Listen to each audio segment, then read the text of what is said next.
ఓం భూవరాహాయ నమః. ఓం త్రిమూర్తి స్వరూపాయ నమః. ఓం బ్రహ్మ విష్ణు శివాత్మకాయ నమః. ఓం సర్వ ఋషిభ్యో నమః. What are Purusharthas in Vedas and Puranas and Vedantas and Itihasas and Vishnu Sahasranama and Bhagavad Gita? How to continue in modern human life? How to continue in modern life?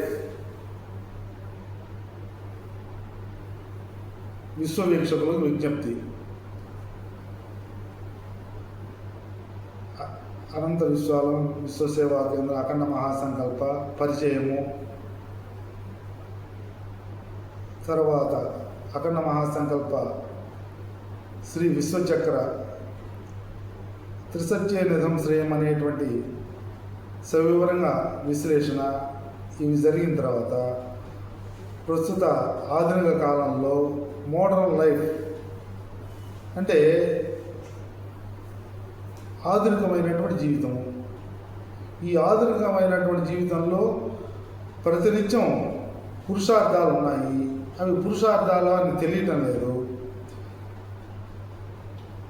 వాటిని అఖండ మహాసంకల్పంలో మహర్షుల ద్వారా మానవ జీవితానికి పుట్టుకకు ముందు పుట్టుక తర్వాత ఏం జరుగుతుందనేటువంటి విషయాన్ని కూడా సమగ్రంగా మహర్షులు దర్శించి విధి విధానాలను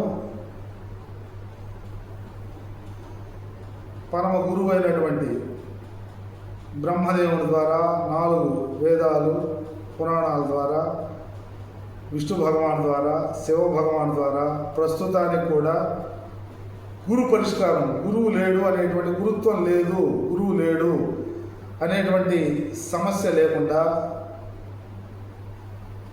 గురు బ్రహ్మ, గురు విష్ణు, గురుదేవో మహేశ్వర వీళ్ళ ముగ్గురే ప్రస్తుత కాలానికి కూడా ఎవరు తలుచుకున్నా మనసులో గురువు, వాక్కులో గురువు, క్రియల్లో గురువు, మనోవాకాయ కర్మల్లో ఈ మూడిట్లో త్రిమూర్తి స్వరూపంలో దేహంలోనే ప్రశ్నించుకోగలిగితే ఎవరికైనా ప్రస్తుత కాలంలో కూడా సందేహాన్ని, మాయా మోహాన్ని, సందేహాన్ని పరిష్కరించి విధి విధానాన్ని శరణాగతి ద్వారా ఇవ్వగలను. అభ్యాసం ద్వారా పరమ కర్తవ్యాన్ని అమలు చేయగలిగితే ఎవరైనా ఆ విధి విధానాన్ని అమలు చేయగలిగితే త్రిసత్యే నిధం శ్రేయం అనేటువంటి శ్రీ విశ్వచక్రం ద్వారా నిత్య జీవనాన్ని నిత్య సంతృప్తితోటి జీవించేందుకు ప్రతి ఒక్కరికి అవకాశం కలదని అఖండ మహాసంకల్పాన్ని ఆవశ్యకతను how to continue in modern human life. ఈ మోడర్న్ లైఫ్లోకి ప్రతి దేహము ప్రతినిత్యము ఏ విధంగా అఖండ మహాసంకల్పాన్ని అన్వయం చేసుకోవచ్చు, ఈ అఖండ మహాసంకల్పం విశ్వవ్యాప్తం చేయాలనే సంకల్పం ఎందుకు కలిగింది అనేటువంటి చిన్న విశ్లేషణ వివరణ విశ్వవీక్షకులకు విజ్ఞప్తిగా వివరించుకుంటూ 1900వ శతాబ్దిలో మా తాతగారు ఒక శతాబ్ది కాలం రాష్ట్ర వ్యాప్తంగా దేవాలయాలని ప్రతిష్ట వైఖానసాగమోక్తంగా ప్రతిష్టా కార్యక్రమాలని ఆయన జీవితకాలంలో ఆయన చేశారు. దేవాలయాలు ప్రతిష్ట వాటి పరిణామక్రమం ఒక శతాబ్దిలో గ్రహించగలిగాము.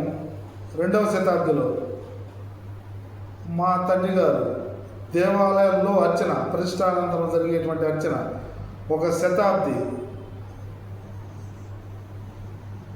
2024 వరకు నేను మా నాన్నగారు ఒక శతాబ్ది కాలం దేవాలయంలో అర్చనా మార్గంలో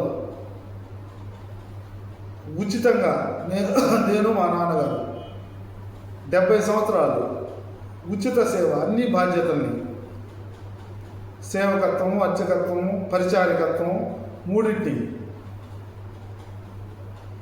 కార్యనిర్వాహకత్వం లేకుండా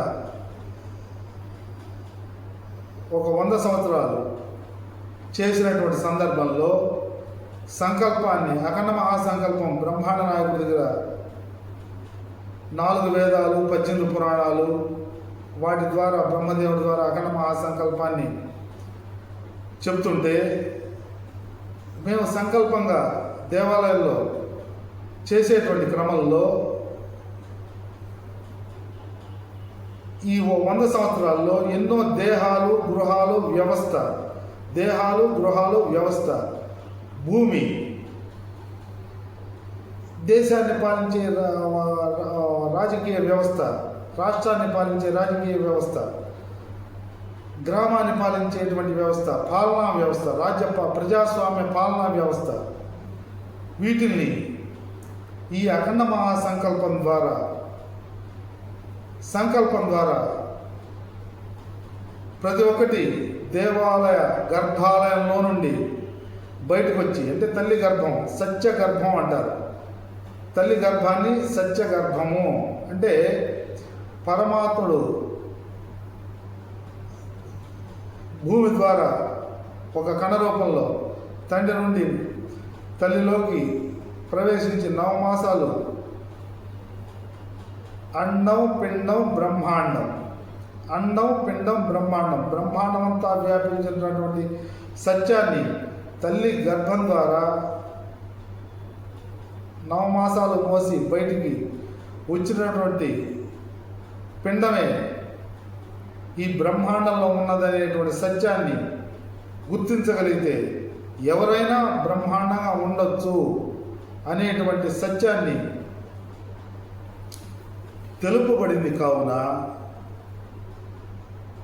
సత్యగర్భము సత్యం. అదేవిధంగా గర్భాలయంలో అనేక వేద మంత్రాలతోటి సంకల్పాన్ని చెప్పుకొని వ్యాపితమైనటువంటి పరమాత్మని, సాకారంలో ఉన్నటువంటి పరమాత్మ వ్యాపించి ఉన్నాడు అనేటువంటి సంకల్పం ద్వారా పరమాత్మ యొక్క మహర్షుల ద్వారా ఇవ్వబడినటువంటి 108 నామాలు, 108 సంఖ్య 108, 12 రాసులు,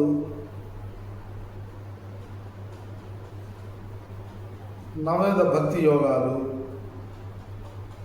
అన్వయం చేసుకోగలిగితే, ద్వాదశాచ్యుతుల్ని నవవేద భక్తి యోగాలతోటి అన్వయం చేసుకోగలిగితే ప్రత్యక్ష దైవస్వరూపమైనటువంటి సూర్య భగవానుడే బ్రహ్మత్వం, విష్ణుత్వం, శివత్వం ద్వారా ప్రాణశక్తి నిరంతరం ఈ భూమికి ప్రసాదిస్తున్నాడు. కాబట్టి ఈ సత్యాన్ని గుర్తించి 12x9 నవవిధ భక్తి యోగాల్ని అమలు చేసుకోగలిగితే 108, ఆ 108 నామాల్లో పరమాత్మ తత్వం వ్యాపించింది.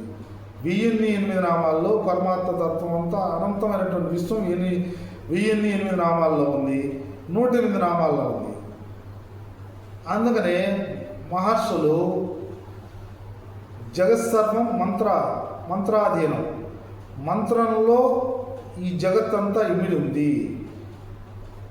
ఈ విశ్వాన్ని దర్శింపజేసేది మంత్రము. ఓం విశ్వస్మై నమః అనగానే విశ్వమంతా వ్యాపించున్నాడు పరమాత్మ అనేటువంటి తత్వభావన కలగలిగేటువంటి స్థితి మహర్షులు 1008 నామాల్లో 108 నామాల్లో ఇమిడ్చారు. కాబట్టి ఆ మంత్రాల ద్వారా ఆ గర్భాలయం నుండి దేహాలు, గృహాలు, అనంతమైన విశ్వం, 100 శతాబ్ది జీవితాలు, 2 శతాబ్ది జీవితాలు, సహస్రాబ్ది జీవితాలు, కలియుగం సంకల్పం ద్వారా కలియుగాన్ని 5000 సంవత్సరాలని 4 యుగాల్ని చెప్పుకుంటూ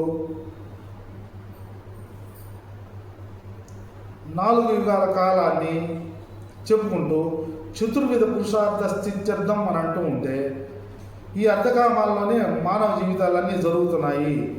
కేవలం దేవాలయానికి సంబంధించి 5% మంది కూడా దేవాలయంలో అనుబంధం కలిగి లేరు. ఏ గ్రామంలో చూసినా 5% మంది కూడా, మిగతా 95% మంది క్షేత్రాలకు వెళ్ళగలిగితే ఎప్పుడో ఒకసారి బ్రహ్మోత్సవాలు వాటికి మాత్రమే వెళ్ళగలుగుతున్నారు. ఈ దేవాలయాల ద్వారా అఖండ సంకల్పం చెప్పబడుతుంది. కానీ 5% మంది కూడా అర్ధకామాలని, ఆ విగ్రహాన్ని మాత్రమే పరమాత్ముడు అనుకునేటువంటి స్థితిలో మా 70 సంవత్సరాల అర్చకత్వాన్ని చూస్తూ, ఆ వాస్తవాన్ని, సత్యాన్ని గ్రహిస్తూ 3 తరాల్ని, ప్రస్తుత తరం తాతలు, తండ్రులు, ప్రస్తుత కాలం 3 తరాలని దేవాలయం ద్వారా గ్రహిస్తే ప్రస్తుత కాలం అయితే అర్ధకామాలు అధికంగా పెరిగిపోయి సౌకర్యాలకు అలవాటు పడి కనీసం దేవాలయాల్లోకి ఎందుకు వస్తున్నారో తెలియకుండా వచ్చేసి వెళ్ళిపోతూ ఉన్నారు. దేవాలయాలకు ఎందుకు వస్తున్నారో తెలియదు.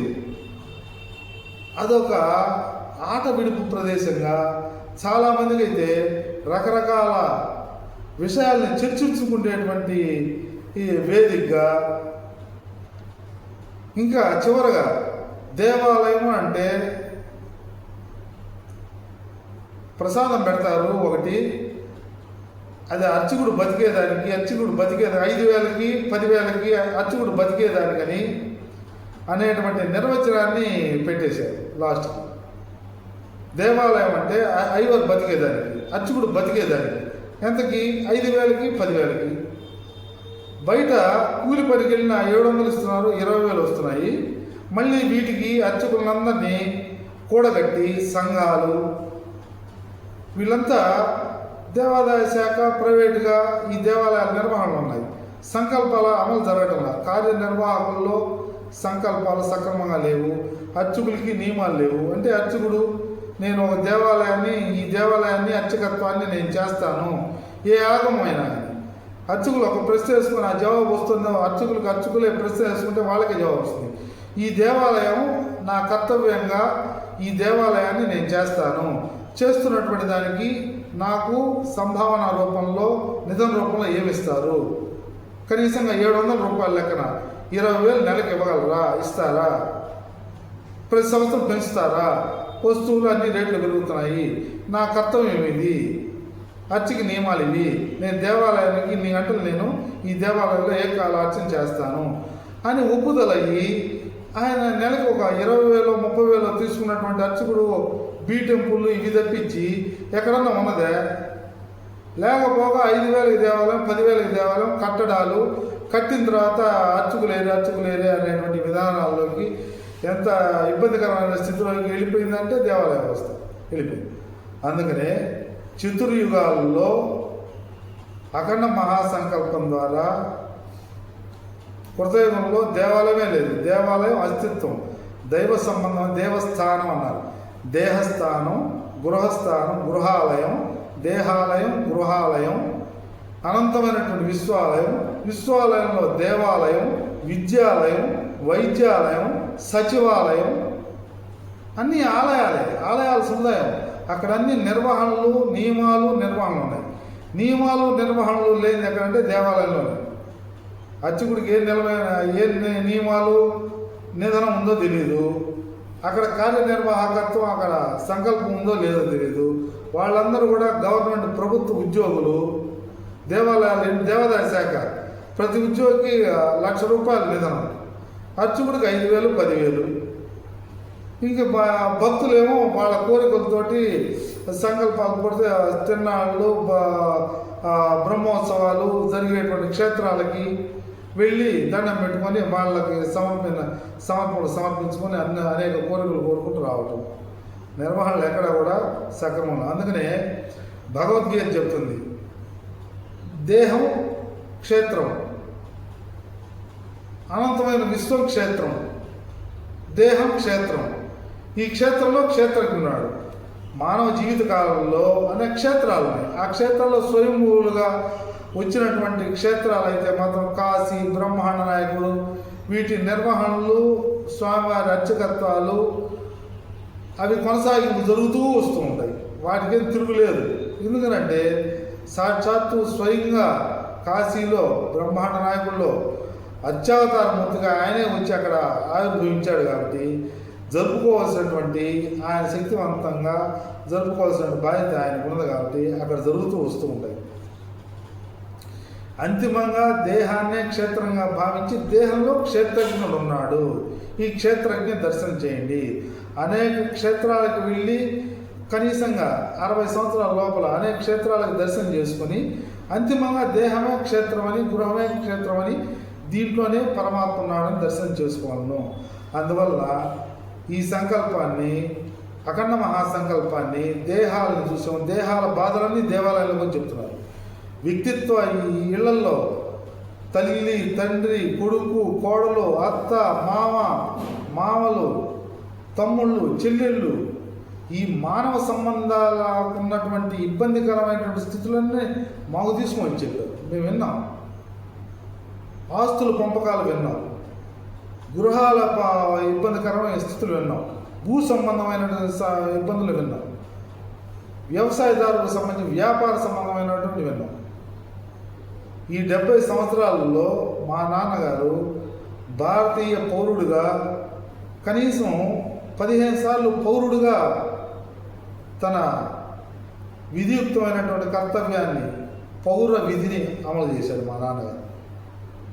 భూమాత పరమాత్మ పరిపాలనలో 11 సంవత్సరాలు పౌర విధుల్ని ఉత్తమ పౌరుడిగా కూడా మా నాన్నగారు ఉంటూ జీవించి ఉండగానే ధర్మము, అర్థము, కామము, మోక్షము అఖండ మహాసంకల్పం ద్వారా బ్రహ్మాండ నాయకుడు బ్రహ్మాండమంతా వ్యాపించున్నాడు అనేటువంటి ప్రమాణాన్ని ఆయన సాక్షాత్తు నిదర్శనంగా 82 ఏళ్ల జీవితాన్ని, బ్రహ్మచర్య, గృహస్థాశ్రమ, వానప్రస్థ, సన్యాసాశ్రమాల్ని, ఈ 5000 సంవత్సరాల్లో అనేకమైనటువంటి కారణ జన్మల్ని గ్రహించి పరమ గురువు బ్రహ్మదేవుడే పరమ గురువు, విష్ణు భగవానుడే పరమ గురువు, శివ భగవానుడే పరమ గురువు. ఆయన ఇంకా కూడా విష్ణు సహస్ర 24 నామాల్లో కేశవ, నారాయణ, మాధవ, గోవింద అనేటువంటి 24 నామాల్లో పరిష్కరించాడు ఆయన. పరమాత్మ 23వ నామం హరయే శ్రీకృష్ణాయన, 23వ నామం హరయే. హరయే అంటే శివుడే, కృష్ణాయన కృష్ణుడు, శివుడే కృష్ణుడు, కృష్ణుడే రాముడు, దశావతారాలు శివుడే. ఈ శివుడే బ్రహ్మ విష్ణు శివాత్మ అని చెప్పని మంత్రపుష్పాన్ని చదివేటువంటి క్రమంలో రాజాది రాజాయ ప్రసహసాయనే, అంటే ఈ పరమాత్మ ఈ విశ్వానికి రాజు అనే మంత్రపుష్పాన్ని ఒక 70 సంవత్సరాల పాటు మంత్రపుష్పాన్ని స్మరించుకొని మా నాన్నగారు నేను ఈ అఖండ మహాసంకల్పాన్ని వ్యాపించున్నావు స్వామి, భూమాత వ్యాపించిన పరమాత్మ మీరే ఈ విశ్వానికి అని అనుకుంటూ ఒక 100 సంవత్సరాలు మానవ జీవితాన్ని నాకు కూడా బ్రహ్మచర్యంలోంచి గృహస్థాశ్రమంలో దాదాపు 2001 ఇది 2025 24 సంవత్సరాల గృహస్థాశ్రమంలో ఉన్నాను. మా నాన్నగారి సంకల్పంతో బ్రహ్మ విష్ణు మహేశ్వరులు మనసు వాక్కు క్రియలు ఈ మూడిట్లో ఉంది నాయన. ఈ పురుషార్థాలని అమలు చేసుకోగలిగితే ప్రతి మనిషికి త్రిసత్య నిధనం 3 సత్యాలను గుర్తించగలిగితే కార్పొరేట్ సంస్థలు, రాజకీయాలు, రాజ్యాంగం కూడా రాజ్యాంగం మీద ప్రమాణం చేసి మేము ఆ స్థానాన్ని అలంకరించి పాలన చేస్తూ ఉంటారు. ప్రతి ఒక్కరు పాలన చేస్తూ ఉంటారు. అదేవిధంగా మంగళసూత్రం ఉంది. విశ్వ కళ్యాణం కావాలి అంటే ధర్మం, అర్థం, కామం, మోక్షం ఈ 4టిని ప్రతి మానవ దేహానికి, ప్రతి మోడర్న్ లైఫ్కి ఈ 4టిని అవగాహన చేసుకొని వివాహాలు అతి శీఘ్రంగా, అతి తొందరగా 25 ఏళ్లకే విధియోగాన్ని, నిధనాన్ని అర్హత పొంది చేసుకోగలిగితే ఆ తల్లిదండ్రులు ప్రత్యక్షంగా కనిపించేటువంటి అంతిమ లక్ష్యం, మానవ జీవిత అంతిమ లక్ష్యం ప్రత్యక్షంగా తల్లిదండ్రులకి సేవ చేసుకుంటూ, అంటే వృద్ధాప్యంలో ఉండేటువంటి తల్లిదండ్రులు సేవ చేసుకుంటూ గృహస్థాశ్రమాన్ని నిర్వర్తించడమే మానవ జీవితం మహర్షులు చెప్పినటువంటి ప్రమాణం. అందుకనే ఏ సన్యాసాశ్రమాన్ని కూడా బ్రహ్మచర్యాన్ని ప్రోత్సహించాలి. సన్యాసం నేరుగా కొంతమంది అనుకుంటూ ఉంటారు, బ్రహ్మచర్యం నుంచి నేరుగా డైరెక్ట్గా సన్యాసానికి ఆస్కారమే లేదు. తల్లిదండ్రుల అనుమతి లేకుండా సన్యాసం తీసుకోవడానికి లేదు. ఎందువలన అని అంటే దాన్ని కూడా మహర్షులు పరిష్కరించారు. అన్నమాచార్యుల వారు, తర్వాత రాముల వారు, తర్వాత అర్జునుడు భగవద్గీత విన్న తర్వాత ఆయన యోగం అని, ధ్యానం అని, భక్తి అని పోల, కర్తవ్యం దైవమానికం అన్నాడు. ఆయన 18 అధ్యాయాలు 700 శ్లోకాలు విన్న తర్వాత వీర విహారం చేశాడు. ఇప్పుడు తర్వాత రాముల వారు యోగ వాసిష్టం విన్న తర్వాత ఆయన తాటకి స్త్రీ సంబంధమైనటువంటి పురుష సంబంధం, అసుర గుణాలు కలిగినటువంటి స్త్రీ పురుషులను కూడా సంహరించాడు. ఆయన చక్రవర్తిని అని చెప్పుకున్నాడు. చక్రవర్తిత్వం ఎంతోమందిని దుష్ట సంహారం చేశాడు. తర్వాత ధర్మరాజులు కృతయుగంలో మానవులు 4 అమలు చేశారు. కర్తవ్యం దైవమానికమని త్రేతాయుగంలో అమలు చేశారు, ద్వాపరయుగంలో అమలు చేశారు. ఈ కలియుగంలో మాత్రం భగవద్గీత 700 శ్లోకాలు, 4 వేదాలు, 18 పురాణాలు, ఇతిహాసాలు అన్నిటికీ సంబంధించినటువంటి సారమే భగవద్గీత. భగవద్గీత వేరు కాదు. మళ్ళీ భగవద్గీత వరకు సపరేట్ చేసి ఒక మూర్తి, ఈయన వరకే దేవుడు అనేటువంటి కూడా కలుగుతూ దాంట్లో చెప్పబడింది. స్వయంగా నాకు ఒక డాక్టర్ గారు ధ్యాన మార్గం అని చెప్పని ఒక సంకల్పం, ఒక చిన్న అనుభవం అని చెప్తారు. ధ్యాన మార్గంలో దాదాపు 30 సంవత్సరాలు ఉంటూ ఆయన నా దగ్గరికి వచ్చి, స్వామి ఒక రత్నానికి పగడానికి ముత్యానికి పూజ చేసి వాళ్ళు విష్ణు సహస్రనామం అన్నారు. సరే అట్టగే చేస్తారన్నా. ఆయన ఏంటంటే పటాలు తీసి, దీపారాధన తీసి, ఏం తీసి ఇట్లా కూర్చుంటే రోజు ఒక అరగంట కూర్చుంటే ధ్యానంలో మొత్తం కనపడిపోతుంది అనేటువంటి మార్గంలో ఉన్నాడు. సరే ఆయన వచ్చి నేను విశ్వ సంకల్పం చెప్పి, సార్ మీరు కూర్చుంటారా, విశ్వాసం ఒక అరగంట పడుతుందనంటే నేను కూర్చోనంటూ బయటకు వెళ్ళేసి నేను చేసిన తర్వాత, స్వామి నేను ఓం విశ్వస్మైన మహా అని మొదలుపెట్టి సహస్రనామం చదివేటప్పటికి ఆయన అంతసేపు అక్కడ ఉండకుండా, స్వామి నామం బాగా చదువుతున్నారు, మీరు ధ్యానం చేస్తే భలే ఉంటుంది స్వామి, మీరు సమాధిలోకి వెళ్తారా అన్నాడు. అనగానే నేను ఎమ్మడే, మేము మామూలుగా మహాసంకల్పంలోనే ధ్యాయామి అనుకుంటాం.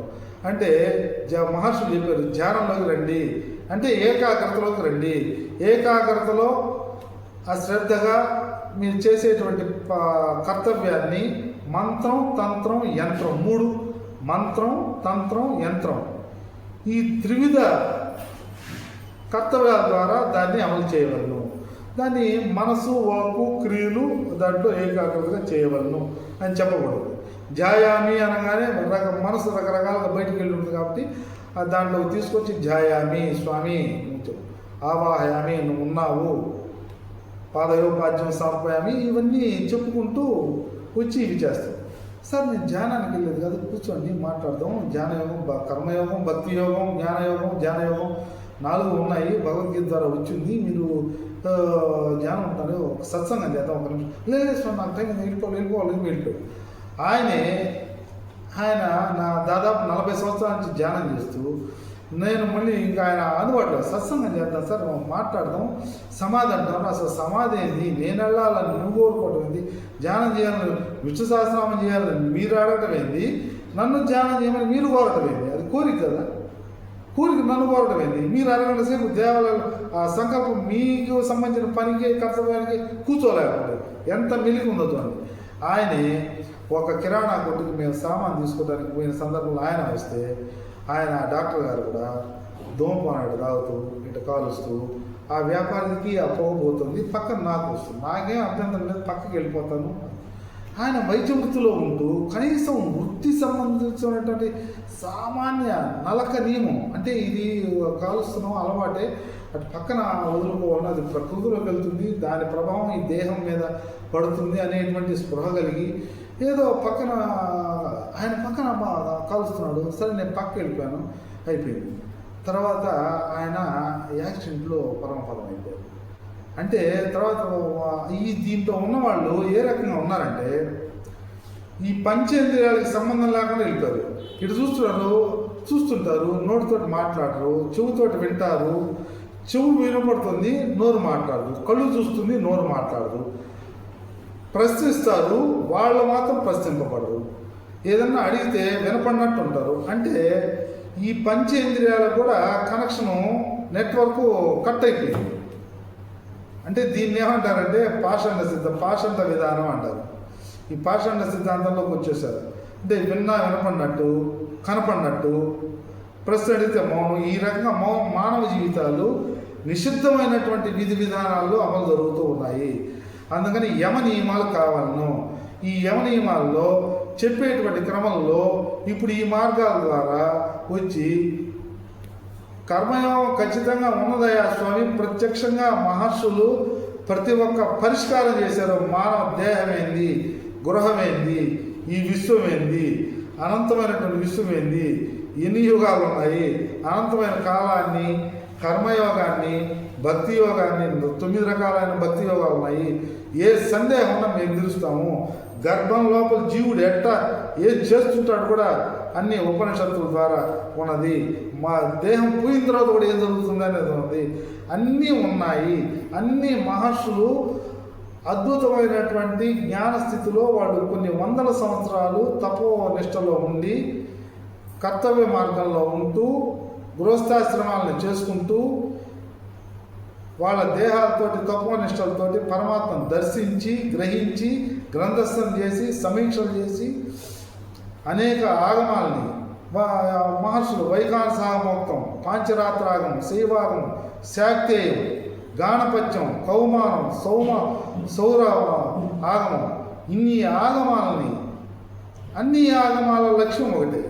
ఒక శివుడికి సంబంధించో లేకపోతే విష్ణువు గొప్పవాడినో, శివుడు గొప్పవాడినో, బ్రహ్మదేవుడు గొప్పవాడినో, విష్ణువు గొప్పవాడినో ఇప్పుడు అనుకుంటున్నాడు ఆయన గొప్పవాడు, ఈయన గొప్పవాడు, ఈ ఆగం ఇది చెప్తుంది, ఈ ఆగం ఇది చెప్తుంది, ఈ ఆగం వాళ్ళు ఆగం వాళ్ళని ఆగం వాళ్ళు ఈ రకరకాల ఆగం అయిపోయాయి. కానీ ఆగమాలన్నీ కూడా ఆగుము పరమాత్మ భూ సంబంధంగా, ఆకాశ సంబంధంగా, పంచభూతత్వంగా ప్రతిష్ఠితమై సాకార రూపంలో ఉన్నాడు. ప్రమాణం ఇది. ఈ ప్రమాణాన్ని మంత్ర రూపంలో ప్రతిష్ఠ చేస్తున్నాము. ఈ ప్రతిష్టా ప్రమాణం యొక్క లక్ష్యం ఏంటి అని అంటే వ్యాపించుంటాడు ఆయన. వ్యాపించే మానవ జీవితానికి 4 పురుషార్థాలను ఇచ్చారు అని అఖండ సంకల్పాన్ని చెప్పారు. సంకల్పంలో శివుడా విష్ణువా ఎవరు గొప్పవాడు అని లేవు. ఎందుకంటే తద్బ్రహ్మ, తద్వాయువు, తదాత్మ, తత్సత్యం, తత్తురోన్నమ అంతఃస్థిరతి భూతేషు గుహాయాం విష్ణుమూర్ఛితం యజ్ఞస్థం అని విష్ణువుని బ్రహ్మని అందరినీ ఏకం చేసి అనేకమైనటువంటి పరమాత్మ, అనేక మూర్తయే నమః అన్నారు. విష్ణు అనేక మూర్తి రూపంలో ఉన్నాడు. సాక్షాత్తు ఇంకా నువ్వు కూడా ఆయనే, సకల జీవులు ఆయనే. ఆయనైతే దీంట్లో పరిష్కారం చేశారు రమణ మహర్షి గారు. స్వామి మనిషిని దేవుడు అనుకోవచ్చారు. మనిషిలో దేవుడు ఉంటాడు కానీ మానవుల్లో దేవుడు ఉంటాడు, మనిషి దేవుడు కాదన్నాడు ఆయన. అద్భుతమైనటువంటి పరిష్కారం. మనిషిలో దేవుడు ఉంటాడు కానీ మనిషి దేవుడు కాదన్నాడు. అంటే మనిషి అంటే మానవుడు అంటే త్రిగుణాత్మకం, అహంకారం, మమకారాలు ఇవన్నీ ఉన్నాయి కదా. దేహం ఉంది, జీవం ఉంది, ఆత్మ ఉంది. ఈ 3 దేశాలు దాటాలుగా. అందుకని ఇటు కూర్చుంటే ఇప్పుడు దాన్ని నేను వ్యాపించిపోయింది ఏం లేదు, అంతా మొత్తం వ్యాపించింది, ప్రశ్నే లేదు అందులో. ఇప్పుడు గంటలు కొన్ని సంవత్సరాల పాటు కూర్చొని ఏం లేదని జవాబు చెప్తూ ఉన్నారు. ఇది కూడా ఉన్నది. ఏం లేదంటే కూడా ఒక జవాబు. కాబట్టి ఇది కొన్ని సంవత్సరాల పాటు ఆ అనంతం, ఆ అనాది, ఆ అహింస అనేటువంటి దగ్గర నుంచి కనుక ఎవరు మానవ దేహాన్ని కదల్చగలిగిన 18 సంవత్సరాల్లో లేదా 18 నెలల్లో లేదా 18 నిమిషాల్లో లేదా 18 సెకండ్లలో కూడా పరమాత్మ ఆర్తులు, అర్ధార్థులు, జిజ్ఞాసులు, జ్ఞానులు అని 4 విభాగాలుగా పరమాత్మ 18 సంవత్సరాల్లో దీన్ని అవగాహన చేసుకొని ఆ అంటే అనంతం, ఆ అంటే అనాది, ఆ అంటే అహింస, అనాది నిధనాయ నమః అని కృష్ణాష్టోత్తరంలో కృష్ణదత్వాన్ని చెప్తారు. కృష్ణ పరమాత్మ అంటే హరయే, నేనే శివుణ్ణి అన్నాడు కృష్ణ పరమాత్మ. నేనే బ్రహ్మని అన్నాడు. శివ భగవానుడు నేనే కృష్ణుణ్ణి అన్నాడు. నేనే బ్రహ్మని అన్నాడు. విష్ణు భగవానుడు నేనే శివుణ్ణి, నేనే బ్రహ్మని. ఇంక సమస్య ఎక్కడుంది? గురువు అంటారు. శిష్యత్వాలు ఎక్కడ ఉన్నాయి? ఒక్క శిష్యుడు లేడు. ఒక్క శిష్యుడు మానవ జీవిత విధానాన్ని ఈ రకంగా జీవించి 84 లక్షల జీవరాశులతో సహచరిస్తూ సహచరం చేస్తూ పంచమహాయజ్ఞాలు బ్రహ్మయజ్ఞము, దేవయజ్ఞము, పితృయజ్ఞము, మానుషయజ్ఞము, భూతయజ్ఞము 5 యజ్ఞాల్ని ప్రతినిత్యం అమలు చేసుకుంటూ సహచరిస్తూ జీవన విధానం ఇది అని మానవ జీవితాన్ని పండించుకుంటే మోక్షానికి పరిపూర్ణత్వాన్ని సాధించేటువంటి స్థితిని ఎవరు వ్యాప్తి కావటం లేదు. కాబట్టి ఈ అఖండ మహాసంకల్పం త్రిసత్యే నిర్గంశ్రేయం.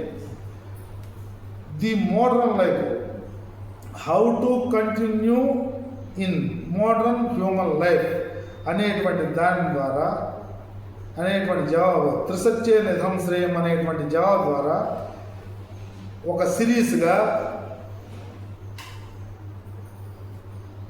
రాగలము అని విన్నపం చేసుకుంటూ త్రిసత్యే నిధనం శ్రేయం. సర్వ ఋషుభ్యో నమః. ఓం తత్సత్.